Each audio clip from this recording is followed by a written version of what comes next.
ഞാനിന്ന് അവതരിപ്പിക്കുന്നത് ഇന്നൊരു ദുരന്തം പിടിച്ച കഥയാണ് കേട്ടോ. എന്താന്ന് വെച്ചാൽ നമ്മളൊരു വീഡിയോ എടുക്കും മഴയത്തെ വീഡിയോ എടുക്കാൻ വേണ്ടിയിട്ട് പൈപ്പിൽ ഓസ് ഇട്ടിട്ട് വെള്ളം പിടിച്ച് അങ്ങനെ ഒരു ആർട്ടിഫിഷ്യൽ റെയിൻ വരുത്താമെന്നാണ് വിചാരിച്ചത്. പക്ഷെ അത് നടന്നില്ല ഗൈസ്. അത് ഓസ് പിടിച്ച് വലിച്ചപ്പോൾ പൈപ്പോട് കൂടി പൊട്ടി വന്ന്. അങ്ങനെ പൈപ്പിനെ നമ്മൾ കഷ്ടപ്പെട്ട് എങ്ങനെയൊക്കെയോ മുറിച്ചെടുക്കാൻ പറ്റുന്നത്. അപ്പോഴത്തേക്കും മഴ പെയ്തു. മഴ പെയ്യണമെങ്കിൽ പിന്നെ നമ്മളൊന്നും നോക്കാൻ പാടില്ല. നമ്മൾ ആ ബാക്കി വെച്ച് ഡാൻസ് അങ്ങ് കളിക്കണം. അതിൽ നമ്മൾ ഒരു തുണിയും കമ്പും കൂടെ കുത്തിക്കയറ്റി വെച്ച് അഡ്ജസ്റ്റ് ചെയ്ത് അങ്ങ് വെച്ച് എന്നിട്ട് ആ ബാക്കി ഉണ്ടായിരുന്ന ഡാൻസ് നമ്മളങ്ങ് കളിച്ച് പൂർത്തിയാക്കി കേട്ടോ. അതിനുശേഷം പോയി നോക്കിയപ്പോൾ അതിൽ നിന്ന് ഇങ്ങനെ വെള്ളം പൊയ്ക്കൊണ്ടേ ഇരിക്കണം. പിന്നെ നമ്മളൊന്നും നോക്കില്ല, അതിനെ വലിച്ചൂരിയിട്ട് മറ്റേ ആക്സോ ബ്ലേഡ് വെച്ചിട്ട് നമ്മൾ സൈഡ് കട്ട് ചെയ്ത് ഇങ്ങെടുത്ത് ഏകദേശം ഇങ്ങ് ഇളവി വരാറായി. പിന്നെ നമ്മൾ അത് ഇളകി ഇന്നിങ്ങ് വന്ന് എന്നിട്ട് പിന്നെ നമ്മളതിൽ പശ വെച്ചിട്ട് വേറൊരു പൈപ്പ് ഫിറ്റ് ചെയ്തു കേട്ടോ.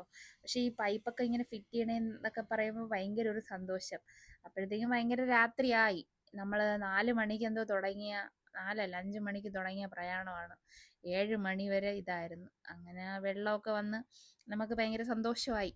അപ്പോൾ എന്താണ്, ഒരു ദുരന്ത കഥയാണ് ഇന്ന് എനിക്ക് പറയാനുള്ളത്. അപ്പം ശരി ഗൈസ്, നാളെ കാണാം. ബൈ.